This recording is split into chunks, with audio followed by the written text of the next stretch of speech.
Hi friends, வணக்கம். Big பாஸ்னுடைய 3வது promo release பண்ணியிருக்காங்க. இந்த ப்ரோமோவில் வினோத் பணப்பெட்டியை தூக்கிட்டாரு. 18 லட்சம் ரூபாய்க்கு பணப்பெட்டியை தூக்கிட்டாரு. ஆனால் ஒரு எமோஷனல் மூமெண்ட் தான். எல்லாரும் அழுகுறாங்க. இதில் அரோராவுனுடைய எதனா கைவண்ணம் இருக்குமோ அப்படின்ற மாதிரி இருக்கு. ஏன்னா பெட்டியை தூக்கும் போது அரோரா அந்த பெட்டிக்கு முத்தம் கொடுக்குறாங்க. உடனே வினோத் அந்த பெட்டியை தூக்குறாரு. ஒருவேளை அரோரா டெம்ப்ட் பண்ணி விடுறாங்களா வினோத்தை அப்படின்னு ஒரு சந்தேகமா இருக்கு.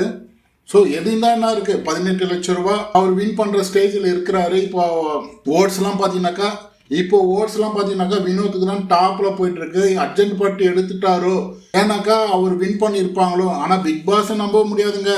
வெள்ளத்தோலுக்கு தானே அவங்க பிக் பாஸ் எப்பவுமே வெள்ளத்தோலுக்கு தானேங்க பிக் பாஸ் முக்கியத்துவம் கொடுப்பாரு. விக்ரம் கூட லைவ்ல புலம்புவாரு. அந்த புலம்புற டாஸ்க்னு ஒன்று கொடுத்துருப்பாங்க. அதுல விக்ரம் புலம்புவாரு, வெள்ளத்தோலுக்குலாம் நீங்க பண்றீங்க பாருங்க அப்படின்ற மாதிரி மறைமுகமா சொல்லியிருப்பாப்ல.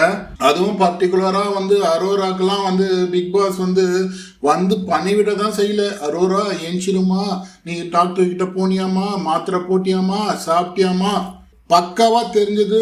அரோரா கிட்ட ஜொல்லு விட்டது நல்லா தெரிஞ்சது. அரோரா பிக் பாஸ் அரோரா கிட்ட ஜொல்லு விட்டது. இறங்கி பேசினாருங்க. ரொம்ப எவ்வளவு இறங்கி பேச முடியுமோ அவ்வளவு இறங்கி பேசினாரு அரோரா கிட்ட. வீட்டுல வீட்டுக்குன்னு அவ்வளவு மரியாதை கொடுத்தவங்க, அந்த வீட்டுக்குன்னு உழைச்சவங்களுக்கு எல்லாம் மரியாதை கிடையாது. வெள்ளத்தோலுக்கு தான் மரியாதைங்க. வெள்ளத்தோலுக்கு தான் மரியாதைங்க. நான் ஏன் இந்த விஷயத்த சொல்றேன்னாக்கா, அரோரா திவ்யா மேலாம் ரொம்ப கனிவா இருக்கிறாரு. அதனால அவங்க 2 பேருக்கு யாருன்னா கப் எடுத்து கொடுத்துட்டு 50 லட்ச ரூபா தூக்கி குத்துருவாப்ல. அப்புறமா வினோத்துக்கெல்லாம் ஓட் ஆகுது, இதுவாகுது.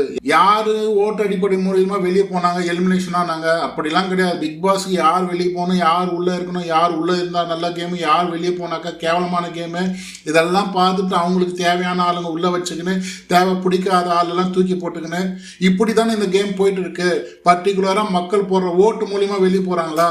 ஒன்றும் கிடையாது. அதே மாதிரி வினோத்தும் பார்த்தீங்கன்னாக்கா ஓட்டு அடிப்படையில் வினோத்துக்கும் ஓட்டு அடிப்படை மூலியமா கப்பா கொடுத்துட போறாங்க.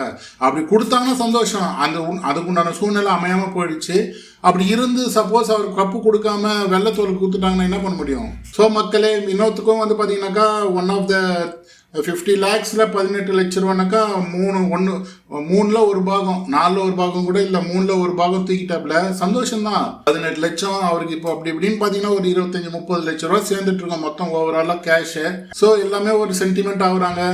வீட்டில் இருக்கிறவங்க எல்லாருமே ஒரு எமோஷனல் ஆகுறாங்க. இதில் எனக்கு என்னன்னாக்கா, வினோத்து போறதுனால இந்த நடிப்பு அறைக்கு ஸ்கேண்ட்ரா போயிடுமேன்னு அது ஒரு பயமா இருக்குது. ஃபைனலுக்கு அது போயிடுமேன்ட்டு நான் வர வாரத்தில் அதை எலிமினேஷன் பண்ணி வெளியே அமிச்சா கூட நல்லா இருக்கும். அதையும் ஃபைனல் கூட்டுன்னு போயிட்டு ஃபைனல் கப்பு குத்துற போறீங்கடா டேய். மனசாட்சியோட செய்யுங்கப்பா. வெள்ளத்தோலெல்லாம் பார்க்காம யார் ஒழுங்கா ஆனாங்களோ அவங்களுக்கு கொடுங்கப்பா. யார் நல்லா பண்ணாங்களோ அவங்களுக்கு கொடுங்கப்பா. யார் ஒழுங்கா விளையாடினாங்க பார்த்து ஒழுங்கா கொடுங்க. நீங்கள் வெள்ளத்தோலுக்கு ஆசைப்பட்டுன்னு குத்துறாதீங்க. அடுத்த வீடியோ, அடுத்த லைவ்ல, அடுத்த ப்ரோமோல உங்களை சந்திக்கிறேன். நன்றி, வணக்கம் மக்களே.